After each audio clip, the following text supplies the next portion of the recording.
Welcome back to our spooky month on A Dark Cup of History. Now this week we wandered through the dark forests of folklore to come face to face with one of the most terrifying creatures that ever stalked the nightmares of the natives in the Americas, the Wendigo.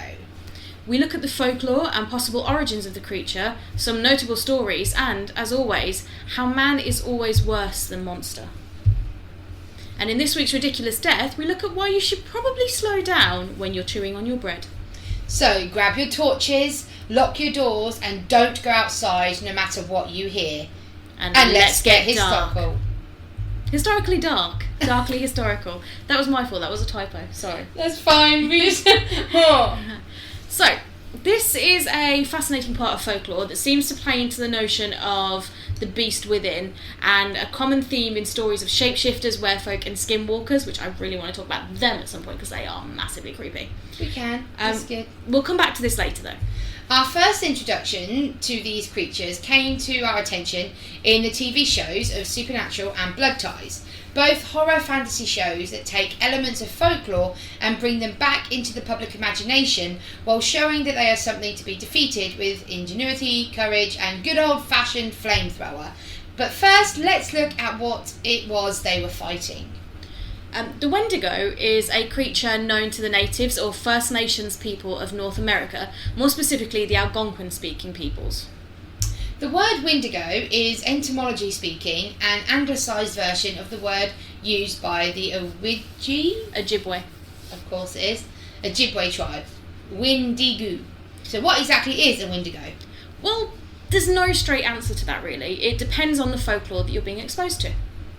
In some cases, it is a demonic spirit, something otherworldly and dark that has a level of power over weather events like storms, specifically in the winter.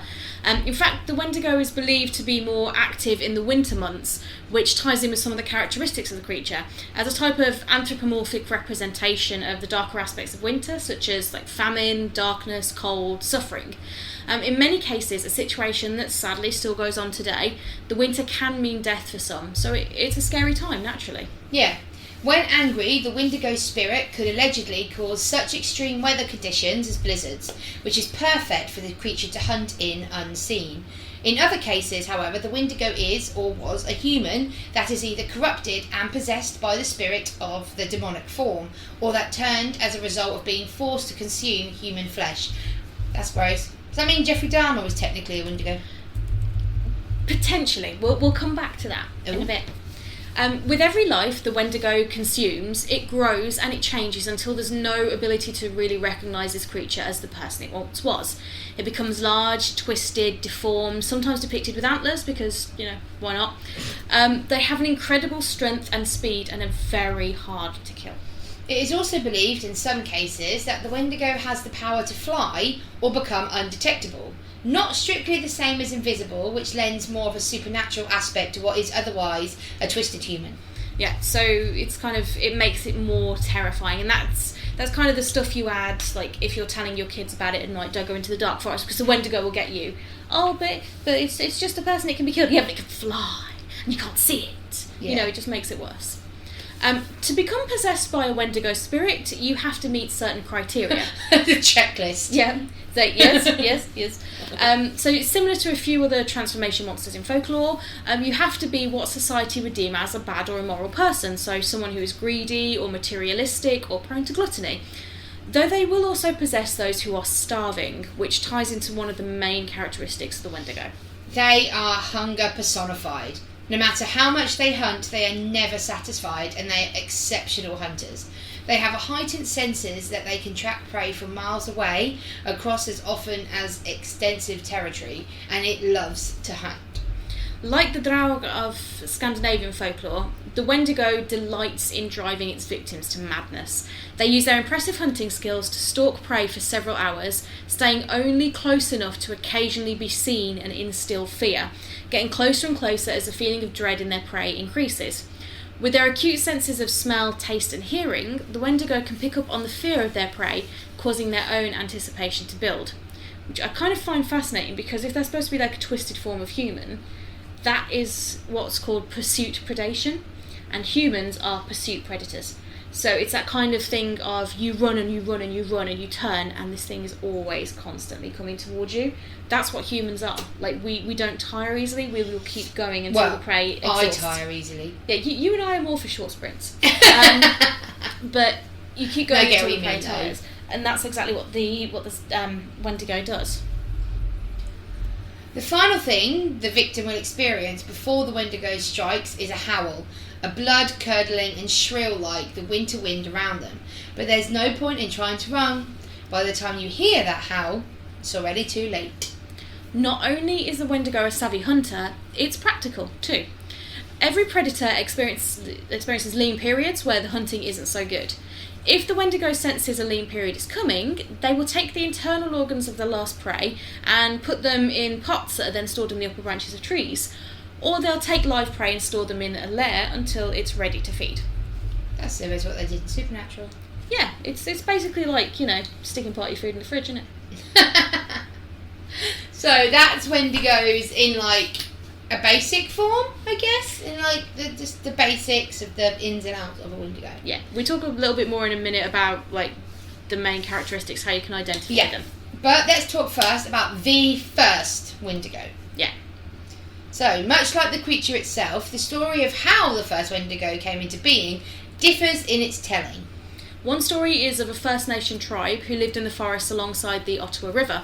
And one day they were visited by a group of missionaries sometime in like the mid-1600s. So it gives a real historical time frame to this. And these missionaries fell ill.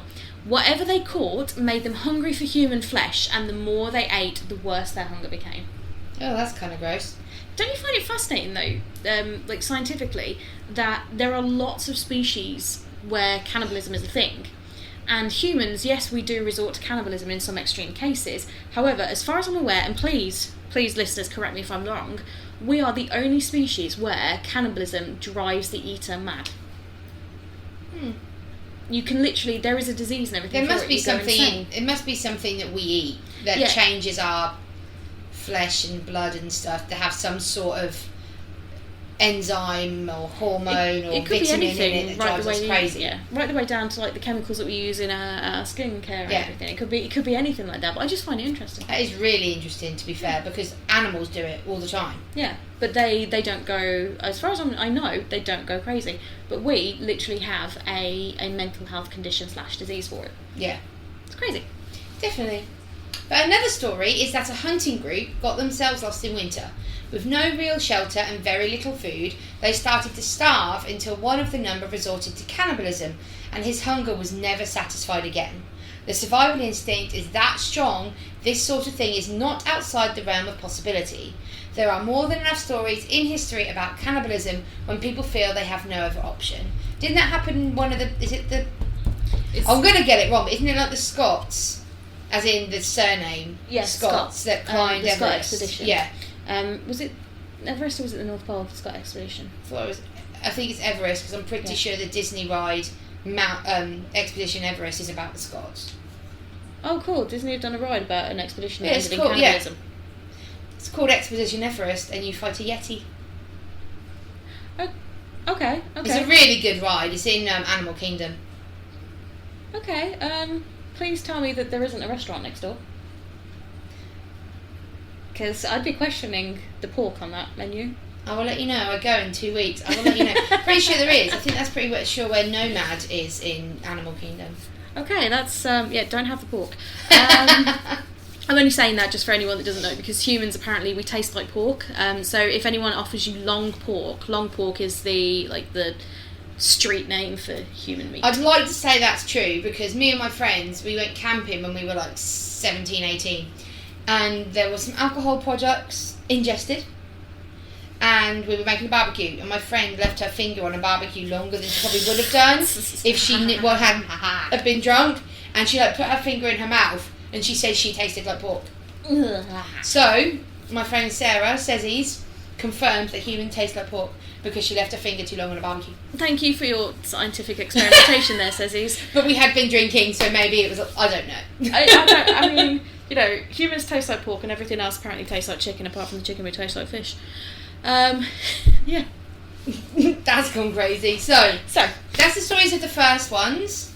I can kind of see where the hunt, like the party then ate one, and then that person went mad, and then ate more. Yeah. And then if you go back to the folklore of a Wendigo, the more you eat of a person, the less of a person you are. And so the that more you you kind crave. of you can see how that one may have.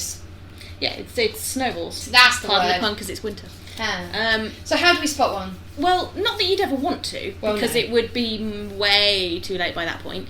Here are some tips on how you can spot the Wendigo. Well, that's the thing then. If you spot one and it's too late, how do we know what they look like? Because everyone that's seen them, it's been too late, so they'd be dead. It's always like that thing, there's a great quote in Pirates of the Caribbean where one, like in the very first film, where they're in the prison and one of the guys is saying about what the Black Pearl does, and it's like, never leaves any survivors. And Jack Sparrow turns around and goes, no survivors. So who tells the stories then? And it's like, it's that kind of thing. But definitely. I'm guessing people, well, we know. We have stories, I should say, instead of we know. We have stories of people that have fought them and survived. Oh, okay. Well, spotting one, they are taller than the average person, up to 14 feet tall, which is very much taller than me, and very gaunt and very stretched. Their skin is also so taut that their bones are visible. They are the very image of famine and starvation. Yep, so if you think in your mind, like, famine, starvation, what that looks like on a person, you know, you get the distended belly, you get the skin, you can see all the bones and everything, you can almost see the shape of the skull through. Yeah. Even in dark skinned people, the skin is still really, really pale. It's that kind of kind of look. Their skin is pale, but they look as if they've been drained of all blood, but their eyes are still deep and red and piercing.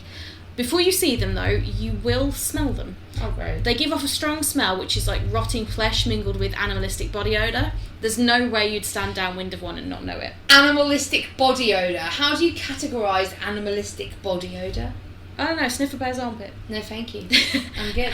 This is because they are cursed for consuming human flesh. They're cursed to always decay, but never die, never age, heal from almost any injury, and never ever stop being hungry. They also have the typical long claws and sharp teeth of a predator, coupled with an unnaturally long tongue, though by the time you notice that part, it really, really is too late. Sorry. Yeah, it's never a case of looking at a Wendigo and just say ah. But yeah, they also have the uncanny ability to mimic people's voices, which is one of the ways they can lure potential prey into their kill zone, driving them slowly mad.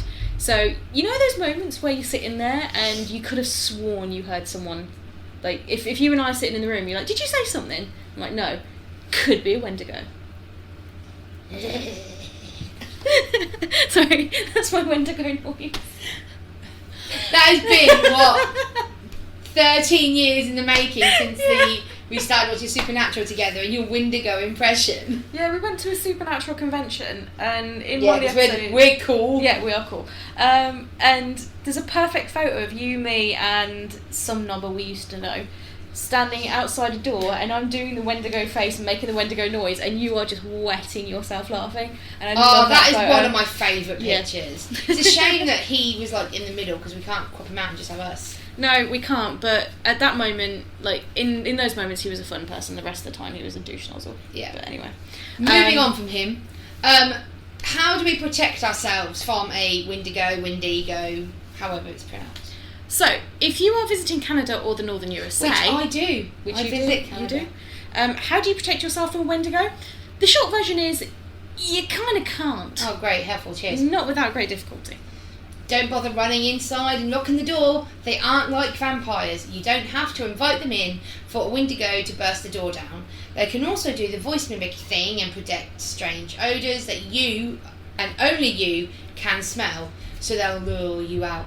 Almost like the backwards of the Amortensia potion. Yeah. Smell nice things to lure you in. This is not nice things. It's kind of like the Venus flytrap, or that one that blooms only once a year and gives us the smell of rotting flesh, and then when the flies go there, it's just like, hum. It's kind of like that. But they can also unlock doors. Because they still have human hands with long claws. Oh, they have opposable thumbs. Yeah. One thing that's stopping the cats taking over the world. You can't run away either. Oh, that's fine. I can't run anyway. Once a Wendigo has your scent, they will track you down no matter how far you go. So your best option is, once got your scent, you kill them. Okay. What you can do is you can contact someone from one of the First Nation tribes of the Algonquin people, such as and I'm really, really sorry if I say this wrong, I mean no offence, the Assiniboine, the Ojibwe, the Cree or the Naskapi, or the Athabascan people of the Northwest Pacific Coast. They might be able to help.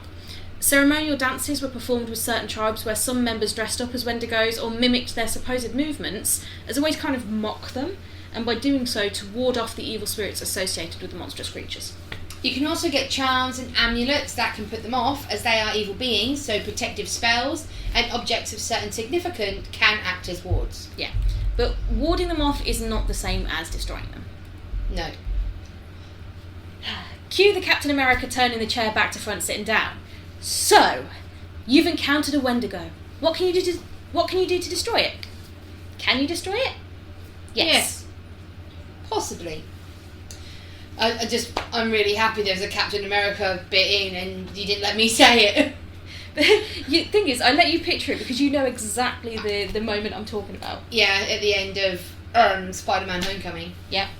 So, they're strong. She even knows the film. I was like, I'm okay. It's okay. It's not a problem. I can quit whenever I want. Uh-huh. So Wendigos, they're strong, they're fast, and they can heal quickly, but it doesn't make them invincible. You can overpower them. They will do almost anything to avoid fire, and it can hurt them, though they would need to be fully consumed by it, otherwise you'll just piss them off. Yeah, that's the last thing you want to do is like poke the mythological bear. Yeah, definitely. The only thing that is said can completely kill a Wendigo, though, is silver. It's a common theme in a lot of folklore. Silver does have significance as a pure metal, a symbol of goodness. It's shiny, it's nice, it's good. It's also alchemically associated with the moon, which also has folkloric significance. If you can get a weapon made of pure silver, such as a stake or the good old silver bullet, you can stand a chance. You just have to aim for the heart. Once you've downed the creature with said weapon, and if you can stomach the smell, you have to get close enough to remove said heart, or what is left of it. It is said that the heart of a Wendigo is made of ice, so it may have shattered. So you collect the hearts, or shards, and you place them in a silver box, has to be silver, not just silver lined, and then bury this box in consecrated ground. The consecrated ground bit is a bit iffy, because is it consecrated in the standard Christian sense? Is it consecrated in the First Nation sense? You know, I'd probably go for the First Nation sense, because it's a creature of their folklore. Next, you then use a silver blade to dismember the rest of the body. We never said this was going to be easy, people. And you cremate the remains. Then you scatter the ashes to the four winds. Jesus, that's a lot of And it's effort. not just a case of throwing it up and letting the winds catch it. You have to do north, south, east, west. And if you miss a step in the above, you leave it open for the Wendigo to come back and start a bloody cycle of vengeance. So make sure you do it right. Yeah, this is a full ritual. You have to do the full ritual. You can't get out of it. So that's the Wendigo. That's how you identify one. That's how you destroy one. Don't run away. Don't run away. That's your best option. Just either lie down and accept your tormenting, slow and torturous death, or kill it. Your best bet would be to trap it in a circle of fire, shoot it with a silver bullet, and then, chop it up into pieces, get their heart out, put their heart in a silver box, find some consecrated ground, only from the north bit that you said, then bury that, then completely burn to ashes the rest of the body, blowing it into north, south, east and west. I mean, to be fair, once you've shot it with a silver bullet, you do have a bit more time to get the other stuff done. But you just have to always carry around either a silver stake or bullet. And if it's a stake, you have to get close enough to those long claws and teeth and everything to be able to... To American Psycho that has. Yes. Yeah, it's not easy. So just avoid them, really. Yeah. Well, yeah, I'd rather not. Yeah. Be near one. Yeah, if I've got a choice. I mean, I'm okay with going hunting for like a fairy dog omen of death. I'm not okay with looking for Wendigo. Yeah. Just putting that out there. Fair, we won't. So you mentioned earlier you talked about Jeffrey Dahmer. Yes, I did. And I said we'd come back to that. Yes, so one of the most interesting aspects of folklore is how it's used to explain the uncomfortable, the uncanny, the horrible within every day. The grain of truth theory. There has to be a grain of truth to everything. This could be things like weather phenomenon, bad harvests, mental health. It's used as an explanation for things. Yeah. This is in fact a term called Wendigo psychosis, which is used to explain a condition where the patient experiences an acute craving for human flesh, despite having access to all other food supplies, or they fear becoming a cannibal. Yeah. So, in theory, Jeffrey Dahmer had access to other food supplies. Oh, yeah. But he still chose to cannibalise. Mm-hmm. So, in theory, that could have been a form of Wendigo psychosis. Thereafter. We don't tend to use it so much in this country because I asked my mum if she'd ever heard of it. And she had heard the term, but she wasn't entirely sure. Like, she thought it was an African creature. Okay. She wasn't entirely sure of it, but that makes sense because it's not really a creature that's in our folklore. We only really know of it because of pop culture. Yeah. So I think it's more of a common term over there, but whether it's used or not in common parlance, I don't honestly know. A case of potential Wendigo psychosis was that of Swift Runner. It was a particularly harsh winter in Alberta, Canada in 1878, and a trapper from the Plains Cree First Nations tribe called Swift Runner and his family were caught out in the cold. Eventually, Swift Runner made his way to a nearby settlement run by the Hudson Bay Company, where he told a tragic story that he and his family were caught by the snow, and one by one his wife and children succumbed to the cold. The authorities found his camp, but when they exhumed the bodies of his wife and children to give them a proper burial, what they found was disturbing. The bodies show signs of starvation, of suffering from the cold, but also of a violent death and cannibalism. Swift Runner was arrested and eventually confessed. First, he had killed his eldest son, then his wife and 5 remaining children, cannibalising all of them. So all the bodies showed signs of starvation, his did not. He didn't show any. And the worst tragedy of all was that the outpost he'd made his way to had sufficient food supplies to feed them all, and it was only 25 miles away from the camp. He chose to eat them before going to find something else. The blizzard might not have been that bad, or might have been that bad, that they didn't know how far away they were. Yeah. So we can't say for certain that he knew exactly where they were, but you'd think being a trapper, he would know roughly how far away he was. Yeah. Wendigo psychosis is debated within the medical community and could be an offshoot term for other forms of psychosis, but we're not psychologists or psychiatrists, so it is not for us to wade in on this debate. Yeah, we can't really say either way. No. The Wendigo, however, may not necessarily be a thing of the fictional past. There was a sighting and destruction of a Wendigo as recently as 1960, but there have been sightings since of creatures near the Great Lakes, creatures that are taller and longer than the average deer, emaciated and howling like an animal close to death. It could have been a very sick, very large deer, or maybe, just maybe, it could have been a Wendigo. Wendigos continue to hold a place in folklore and the collective subconscious. As we mentioned before, they have cropped up in various TV series, so they are never really far away. We'll leave it up to you as to whether they are ever real or just an imaginative and dark personification of the evils of winter, greed and starvation. Either way, let us hope that you never fall prey to one and always keep silver on hand, just in case. So what do you think now you know about the Wendigo? Oh mate, I want to stay away from them as far as possible. I mean, as a creature, if we say that they're real, yeah, they're terrifying, absolutely terrifying. You cannot escape from them. They are there, and it's a very niche way to get rid of them. Yeah, very. I think now, because obviously we've said before, supernatural is a thing with us. Yeah. Their Wendigo episode. Yeah. Was very. It stuck very close to the folklore. It did, because you start by seeing there's people camping, and then the Wendigo whips them up into trees. Yeah. Isn't it? And you see bits of them hanging in trees. But then they keep, 2 of them? Yeah, in the lair. Yeah, so it keeps 2 for the colder nights. And I'm pretty sure that it then gets shot with a silver arrow. Yeah. Silver bullet, sorry. And then they destroy it with fire. Yeah. Yeah. It does, and it shows, and they've done it quite a lot, how, with the exception of how they pronounce some of the pagan holidays, not saying anything Samhain,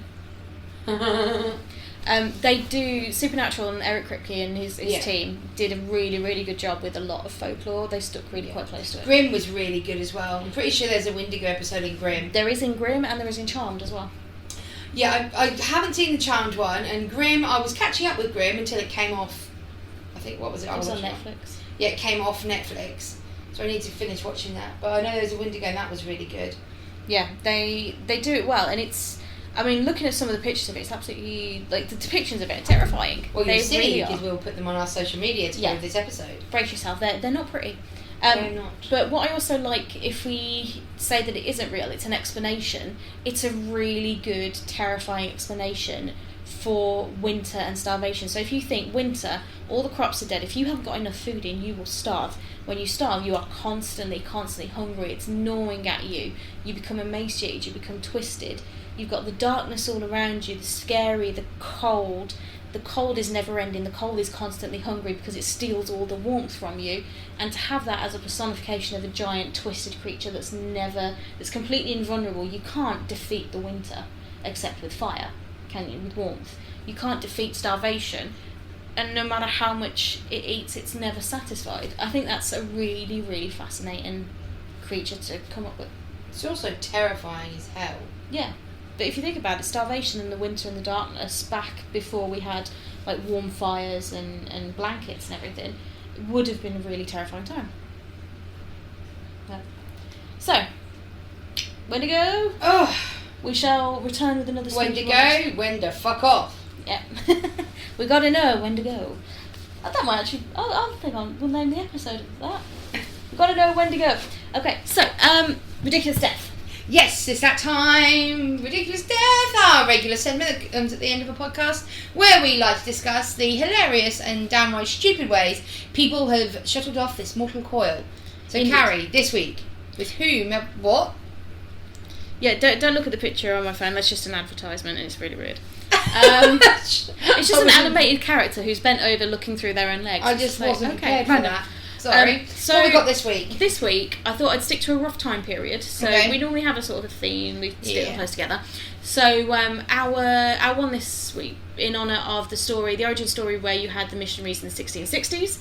This is the poet Thomas Otway, who was an English poet who lived between 1652 and 1685. Okay.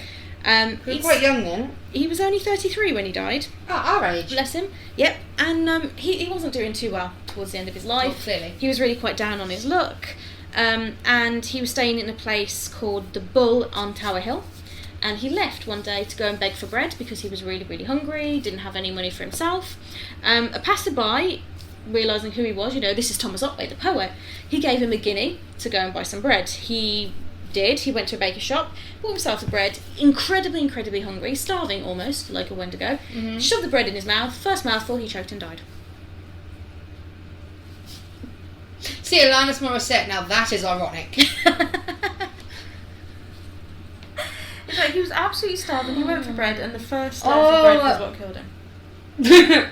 So if he just stayed starving for a little while longer, he would have lived longer than he did when he got the food. If he'd have slowed down just a little bit, but no, he shoved a big piece into his mouth and tried to swallow it quickly and choked.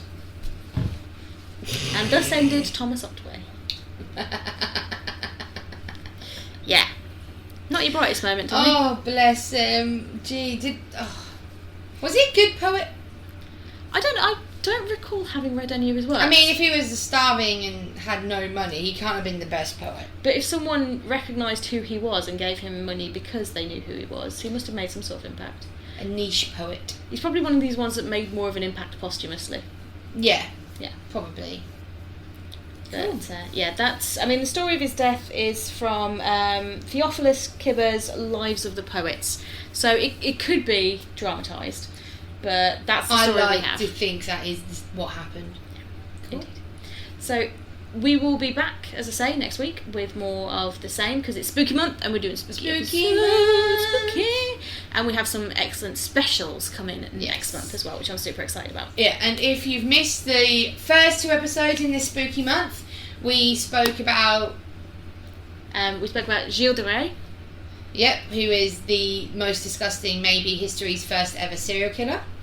And then last week we spoke about headless ghosts and different headless stories from around the world. Yeah, headless spirits from around the globe. Yes. So give a listen. And we've still got 2 more exciting podcasts to come up because October this year is 5 weeks. There's 5 Sundays in this month. Which is great for fun and podcasting, not so great for our bank accounts. But yeah. Well, no. Nothing's great for our bank accounts at the moment. Definitely not. But my Alexa's going to go off soon because we've got a roast chicken in the oven because be more British on a Sunday.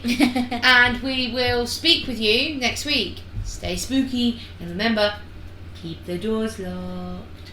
Don't go outside.